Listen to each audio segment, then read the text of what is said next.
ওরে সাগর সাগর পারে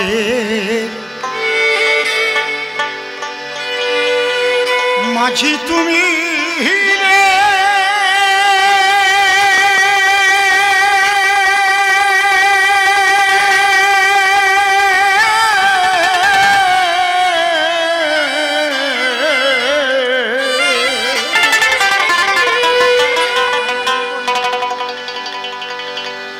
হারে মাঝি চলেছ কোন দেশে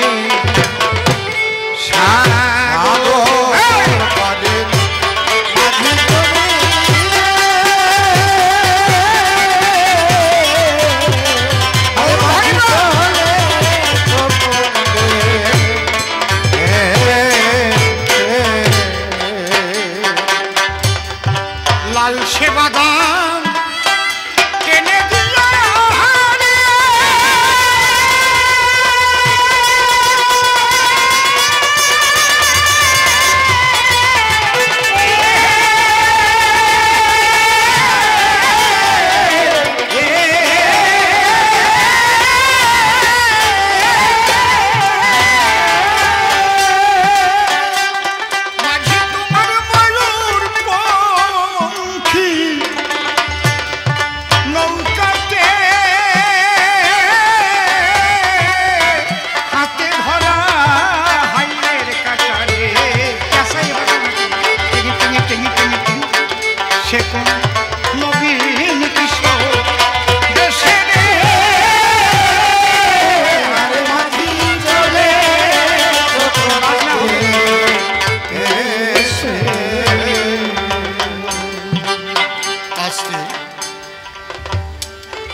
এই গানটি লিখেছেন আপনাদের সকলেরই জানা আছে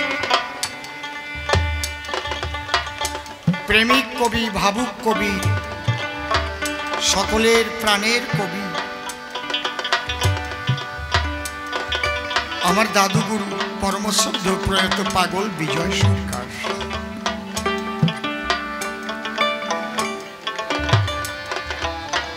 আপনাদের আশীর্বাদে আমি সর্বক্ষণ তাকে 1 মাস সেবা করার সুযোগ পেয়েছিলাম। এটা আমার জীবনের বড় পাওনা।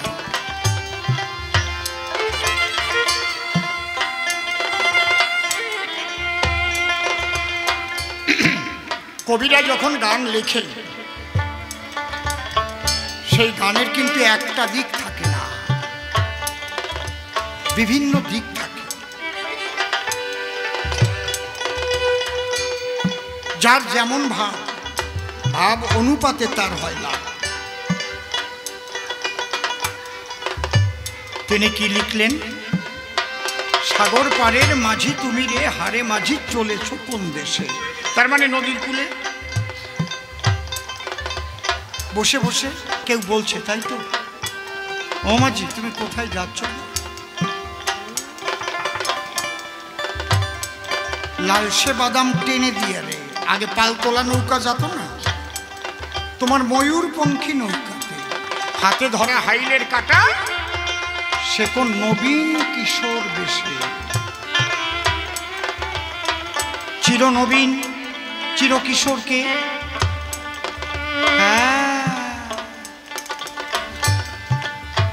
হালিমা চাহে মালকোসা দিয়া মাঝি তোমার চিকুন মাঞ্জা দোলে।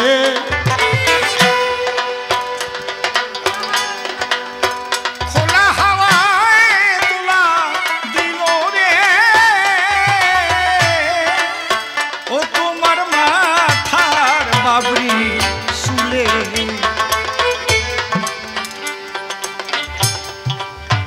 আমার গেল ঘুমটা খুলে। হরি হরি হরি হরি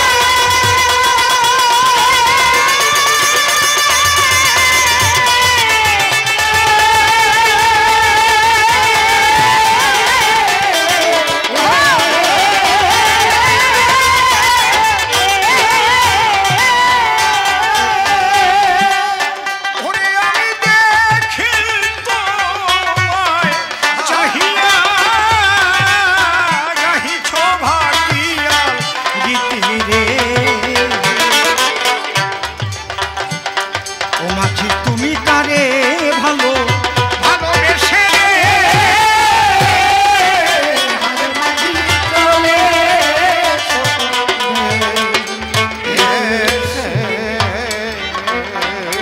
এই যে ধরা পড়ে গেল।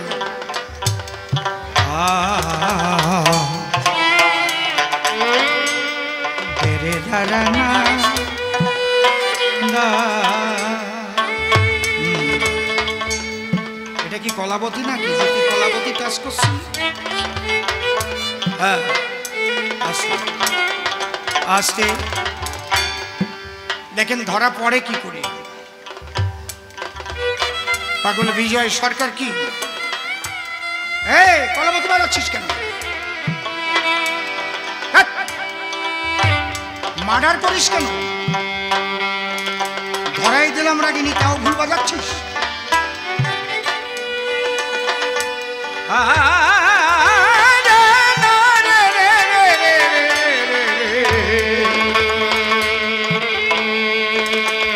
শেষ হয়ে গেছি সেই কয়দিন বাড়ি থেকে।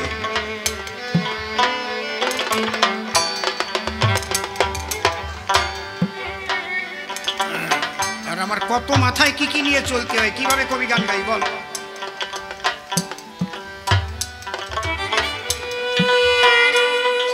সারে গা পা ধা সা সা ধা পা গা রে সা দা রে রে রে রে রে রে দা রে রে দা রে রে আ রে দা রে।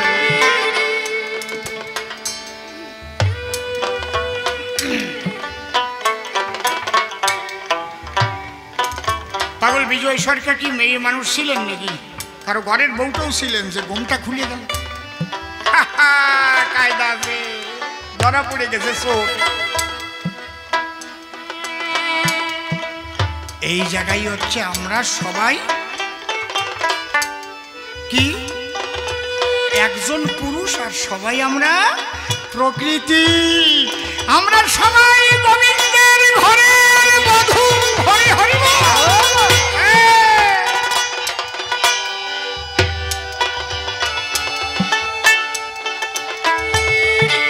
আমার গেল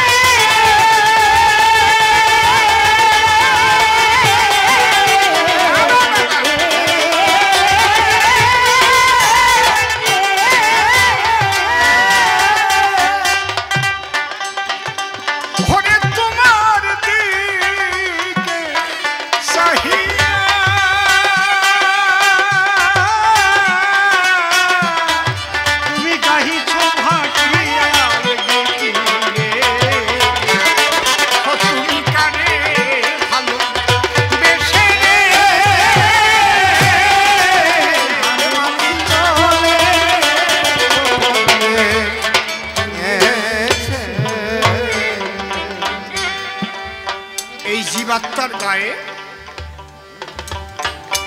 চারিখানা বসন পরা থাকে। সেই বসন না খোলা পর্যন্ত গোবিন্দকে দর্শন করা যায় না। সে আমাদের সামনেই আছে, দূরে না। তাই না হলে লালন ফকির গান লিখতো না, নড়ে চড়ে হাতের কাছে খুঁজলে জনম ভর মেলে না, কথা কয় রে দেখা দেয় না। কি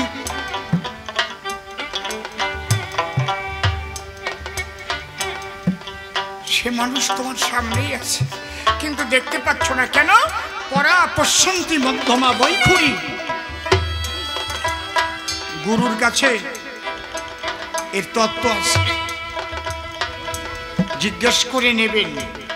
কবি গানে শুনে এলাম পরা কি, পশ্যন্তি কি, মধ্যমা কি, বৈখুরি কি, এই চারি বসনের ব্যাখ্যা করে গুরুদেব সেই বসন শূন্য উলঙ্গিনী করবরে যাতে আমি দর্শন পাই আমার প্রাণ গোবিন্দে।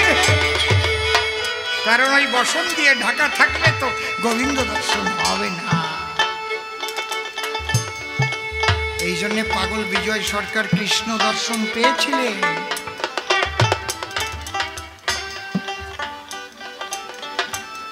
তিনি শুধু একজন কবি ছিলেন না, মহাসাধক।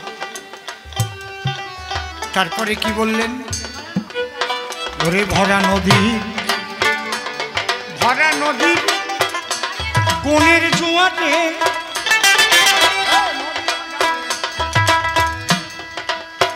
ওরে মাঝি ছাড়ে না তোকে, তেমনি আমার বুকে মাঝে রে হয়ে ওঠে ভাঙা রে। কি কথা! যারা সুজন নাইয়ে তারা গণ বুঝে যায় ভাইয়া। ও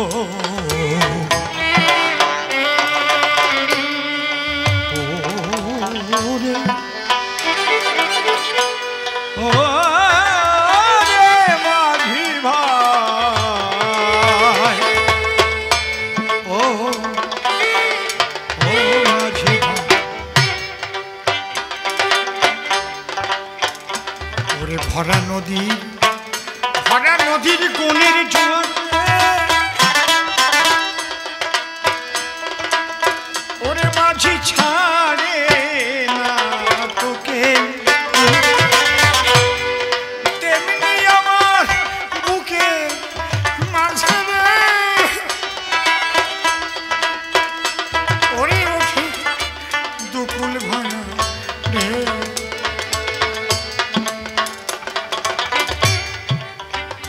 আমার মনের ব্যথা বোঝে না কে,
প্রত্যেকটি জীবের একবার গুণ আসে, সে হচ্ছে যৌবনে। সেই সময় যদি জীব কোন বুঝে নৌকা না খোলে রে, তাহলে বন্ধুর দেশে সেই নৌকা নিয়ে পৌঁছাতে পারে না। তারপরে নৌকা ধীরে ধীরে ঘুরে খেয়ে যায়, তলি ফুটো হয়ে জল ওঠে, আর নৌকা চালানো যায় না, দাড়ি মাল্লারা দুর্বল হয়ে যায়। ওরে ভরা নদী, ভরা নদীর কোণের জোয়ারে ওরে মাঝি ছাড়ে না তোকে, তেমনি আমার বুকে মাঝে রে হরি হরি বল, হরি বল, হরি ওঠে দুকুল ভাঙা রে। মাঝে মাঝে মাঝে মাঝে সেও ঢেউ আসে, যে যত টাকার মালিক হোক, যত বড় লোক হোক, কোন একটা টাইমে তার মনের মধ্যে খুচরা দেয়, চলে তো যেতে হবে রে বন্ধু, চিরকাল কেউ থাকবে না। আর যাবার কালে এক হরিনাম দিনে কিছুই তোমার সঙ্গে দেবে না। আমার এই বুকের ব্যথা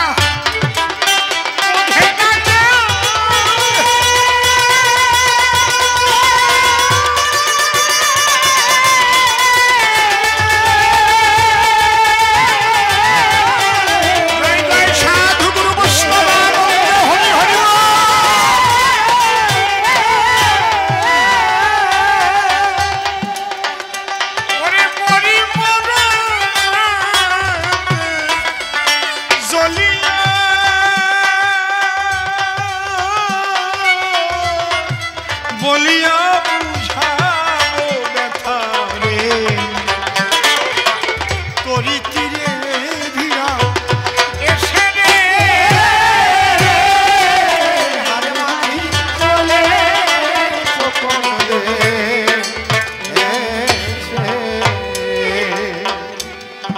তবে জীবনে কিছু না হলেও যদি একটা সম্বল করা যায় তাহলে কিন্তু ভবনদী পার হওয়া যায় রে বাবা। সে হচ্ছে সাধুগুরু বৈষ্ণবের চরণ ধুলি। যদি ওই ধুলি কেউ গ্রহণ করতে পারে তাহলে তার ভবপারের সম্বল হয়ে যায়। সকলে সকলে পিপাসা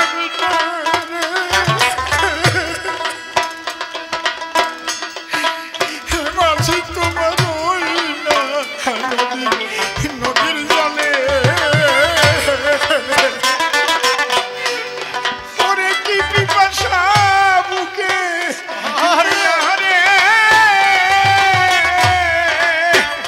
ওই নদী সাগর মুখে চলে।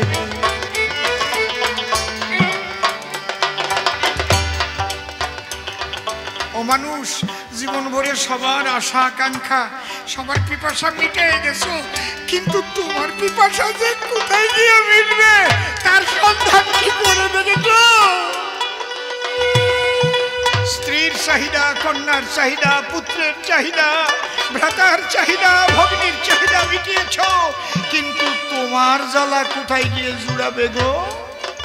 সেই জ্বালা জুড়াবার জায়গা আর নাই। একমাত্র সাধু গুরু বৈষ্ণবের কাছে যাও, তার চরণ ধুলি ছিঁড়ে দাও। হরি হরি বল।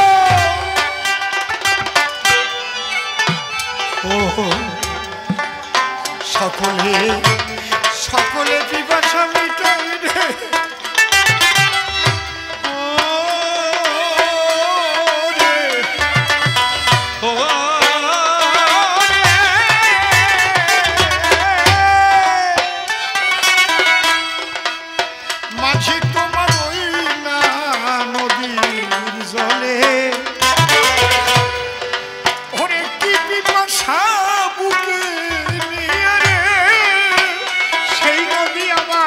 সাগর পানির চলে, তার কুলে আঘাত আঘাত দিয়ে বলে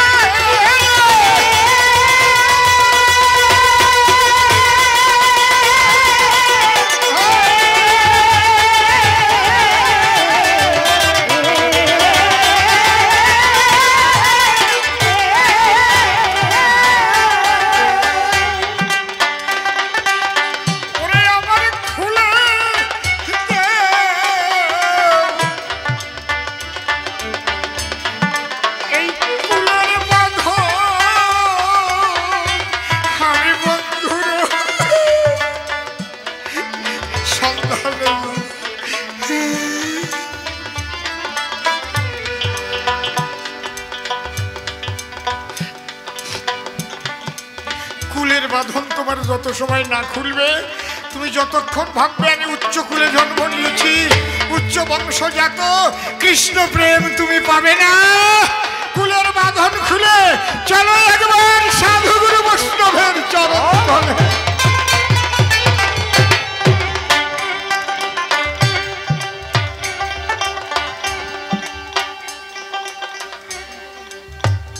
ওরে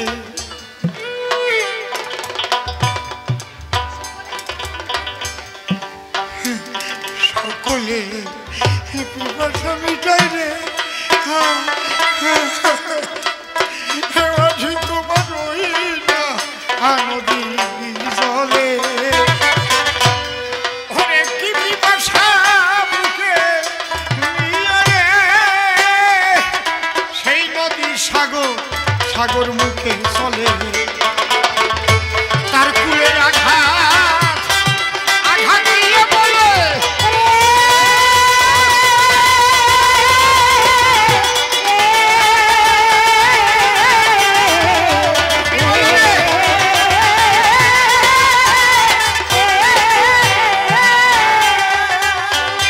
আমার খুলে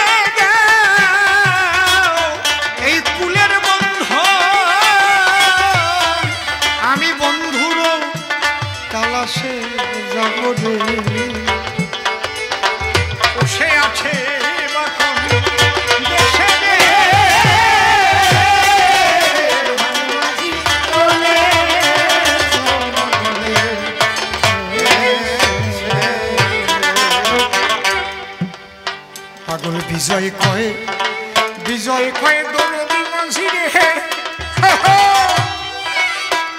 ওরে তুমি বিশ্বের মরম জানা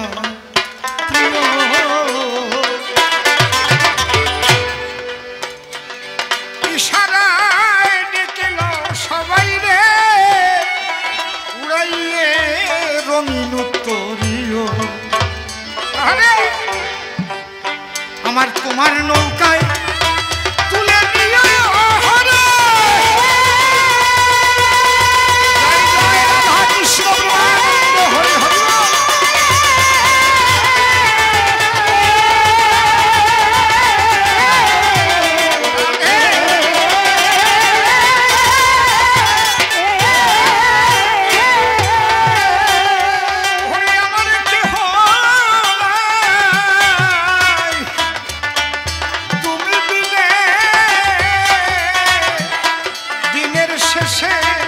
নদীর কূলে রে আমি বসে আছি দিনের দেশে,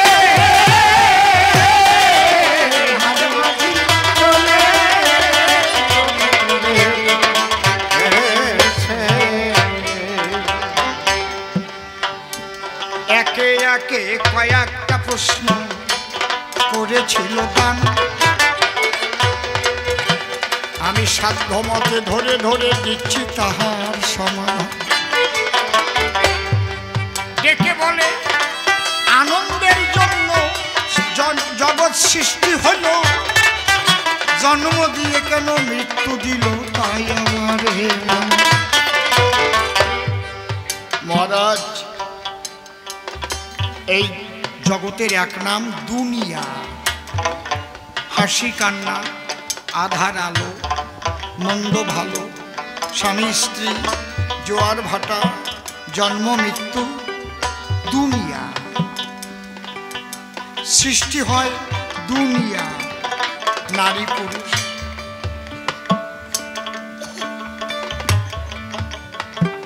এই জন্য জন্ম থাকলে মৃত্যু তার আছে, কিন্তু জন্ম মৃত্যু তত্ত্বটা বুঝলে তার আর মৃত্যু ভয় আসে না কাছে। আমি যদি নিজেকে চিনি, নিজেকে জানি গো, আমি দেহ নই, তাহলে আমি মরবো কেনই বা কই। এই জন্যে যারা সদ্গুরু, চেতন গুরু, কেউ বলবে না আমার গুরু মারা গেছে, বলবে দেহ রেখেছে। নাকি বলে নাকি আমার গুরু মরে গেছে? এই দেহ রেখে আবার আত্মা অন্য দেহের দিকে করে যে গমন, ওই দেহ ধরায় আর দেহ ছাড়া জন্ম আর মরণ।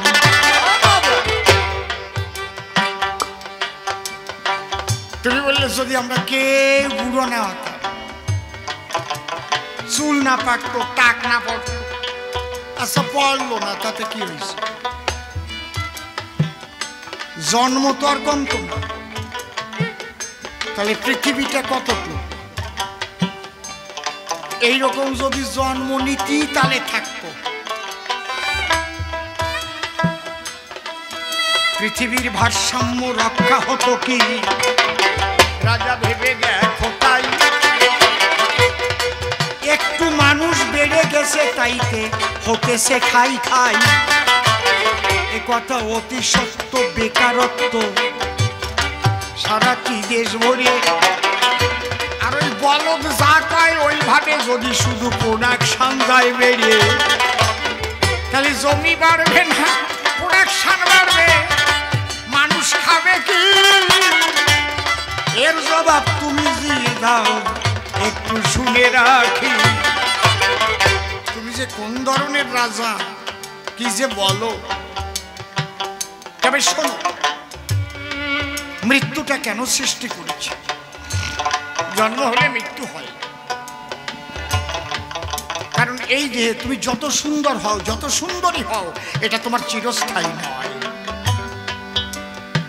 প্রকৃতি তোমাকে সুন্দর করিয়া দিল, তিলে তিলে সাজাবে, আবার তোমার ধীরে ধীরে সব কাড়িয়া নেবে, একটু একটু করে আবার তোমার সব কেড়ে নেবে। এই তুমি একদিন মায়ের কোলে ছোট্ট শিশু ছিলে, তারপরে কৈশোর, তারপরে যৌবনে পদার্পণ করিলে, তারপরে প্রবীণ হলে, বৃদ্ধ হলে গো। দরকার একটু ভাবা, শেষে ওই শ্মশানে ঘাটে এক মুঠো ছাই হবা। হরি বলো। এই জন্য জন্ম মৃত্যু আছে বলেই মানুষ ঈশ্বর বিশ্বাস করে। যদি জানতো যে আমি আর মরব না, তাহলে কিন্তু আর ঈশ্বর বিশ্বাস করতো না। খালি আমাকে দেহ ছাড়তে হবে, তাহলে আমি কেমন দেহ পাবো? যদি ঈশ্বর ভজন করি, ঈশ্বর আমায় ভালো জন্ম দেবে। ভক্ত সঙ্গে প্রেম তরঙ্গে আমার আনন্দে কাটিবে। আর যদি মানুষ হয়ে খারাপ কাজ করি, অন্তরে দেখেন ভেবে, মানুষ হওয়া যাবে না, নিম্ন জনিতে পাঠাবে। যদি আমি মানুষ হয়ে অজার মতো কাজ করি, তাহলে অজা করিয়ে বেড়াবো, মজা করি বেড়াবো। এই শ্যামল গেবাড়ির কাছে কালী বাজার একটা জ্যান্ত ঘটনা কব, নাম কব না। এক মহিলা ছিল, ভীষণ ভীষণ বাজে, মানে কতটা যে বাজে সেটা আমি ভাষা দিয়ে বলতে পারবো না। ওনার যে কয়জন পুরুষ হলে ওনার ভালো লাগতো, তা ওনার স্বামীও কোনোদিন বুঝতে পারে নাই। ওনার স্বামী তারপরে ওনারে ছাড়িয়ে দিয়েছে, যা যা করে তুই সুখ পাস কর কি যা। ওই বউটা মরিয়ে কুকুর জন্ম নিয়েছে। হ্যাঁ, কায়দা। তোর এত ইচ্ছা, ভগবান তোরে কুত্তো বানাই দিয়েছে, আর তো কেউ বলতে পারবে না আমার বউ।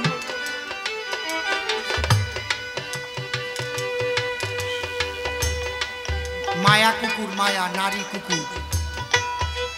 আর ওইটারে সব কুকুরে ধরে, মাইরে একেবারে জ্যান্ত কথা বলতেছে, মরার মতো হয়ে গেছে। স্বপ্নে যে তার স্বামী কিন্তু মরে নাই, ওর স্বামীরে বলতেছে আমি খুব কষ্ট পাচ্ছি, আমি তোমার স্ত্রী ছিলাম,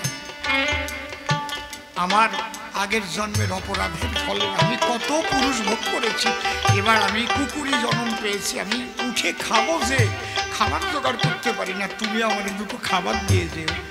ওর স্বামী গিয়ে সেই কুকুরকে খাবার দিয়ে আসতো। কি এদের বাড়ি ভাবো কি যে যা যা করলাম, এই কোটে যদি তুমি খালাস পাও, ভগবানের কোটে কারো খালাস নেই, মনে রাখো।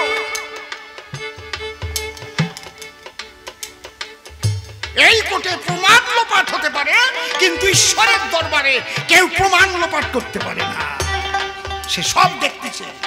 অন্ধকারে যে যা করো সব দেখিতে পারে, তোমার বিচার হবে বাবা ওই কর্ম অনুসারে। তারপরে সে মারা গেল, কুকুর জন্ম থেকে মরে গেল। তুমি মানব দেহ পেয়েছো বলে যা ইচ্ছা তাই করবে, হ্যাঁ, কিন্তু মনে রেখো যা করবে তার ফল তুমি পাবে। এখানে যদি তুমি ভোগ নাও করতে পারো, হয়তো এখানে কাটাই গেলিয়ে কোনো মতে চালাকি বজ্জাতি করি, বিচারের পর বিচার আছে, এখানে নয় শেষ, অতি ভয়ঙ্কর মনে রেখো সেই বিচারের পরিবেশ। তুমি নারী হয়ে জন্ম নিয়েছিলে, তোমার স্বামীর ঘর থেকে কত পুরুষের সঙ্গ করেছ, এই জন্য তোমার এই কুকুরি বানাইয়ে ছাড়িয়ে গেছে, যাও মরার মতো হয়ে গেছে। অপরীক্ষিত এই জন্য মৃত্যুকালে কৃষ্ণ ভজন কৃষ্ণ কথা সাধু সঙ্গ করে শেষের যাত্রা করবো আমরা বলে হরে কৃষ্ণ হরে হরি বল হরি বল হরি বল। এই জন্ম মৃত্যু ঈশ্বর রেখেছেন, তাহলে তো বিচারই থাকে না, বিচারটাই তো থাকে না, ঈশ্বরের বিচার করবার জন্য যে তুমি যেমন কর্ম করবা এই জন্মে মরবা, আবার কর্ম অনুপাতে ফল পাবা। এমনি ভাবে আবর্তন বিবর্তন চলিতেছে ভাই, পরিষ্কার করে জবাব দিলাম সভ্য সমাধান। রাস কাদের নিয়ে করেছিল? যারা দেহ থেকে আত্মা বেরিয়ে গিয়ে পরমাত্মার সাথে মিলন হতে পারে। সবার দ্বারা হয় না, ওই গোসাইটা পারে না বলে বল্লায় কামড় খাইছে, আমার দোষে। দেহের মধ্যে 6টা বল্লা দিবানিশি করে হল্লা, তাদের তো শান্ত করে নাই। গোসাই করতে গেল রাস, গোসাই তখন গেল বাস, আমারে দোষ দেও কেন গোসাই? এই ধরো আমার কথা ধরো, আগে তুমি গুরু ধরো। মরা হতে বেচারি সন্ধান, গুরু তোমায় দান করিবে, অন্তর দিয়ে দেখো রাসে হবে অধিষ্ঠান। রাসে যাওয়ার সুযোগ পাবে, দেহ নয় ওই আত্মা নেবে, আরে পরমাত্মায় হইবে মিলন। দেখিবে সে রূপ না ধরি, প্রেমানন্দে হরি হরি এই রূপ করবে না। রূপের মাঝে স্বরূপের বাস, তখনই ঘটিবে প্রকাশ। শিক্ষা গুরু সেই চেতনা দেবে, তাই যদি পেতে চাও ধরো দিয়ে গুরু পাও, তবেই তো তুমি কিছু পাবে।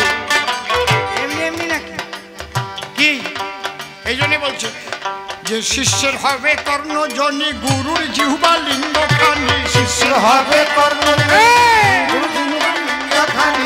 নিষ্কামেতে করিবে রমণ, হায় গো নিষ্কামেতে করিবে রমণ। ওরে হরি নামের বীর্য ফুটে পূর্ণ হবে মনি কথা, হরি হরি বলো। চিত্রানি তাই করবে আস্বাদন, হায় গো চিত্রানি তাই করবে আস্বাদন।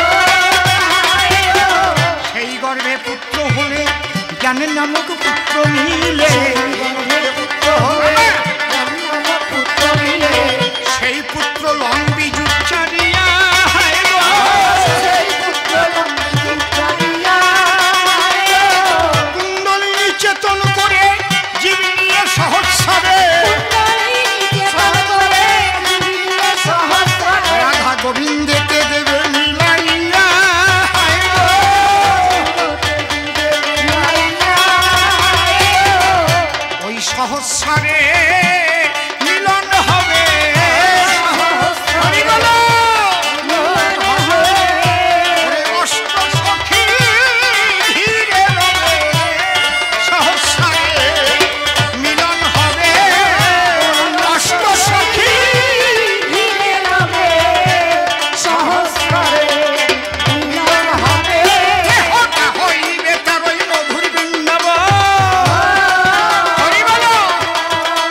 আপনারা নিশ্চয়ই জানেন এত বড় অনুষ্ঠান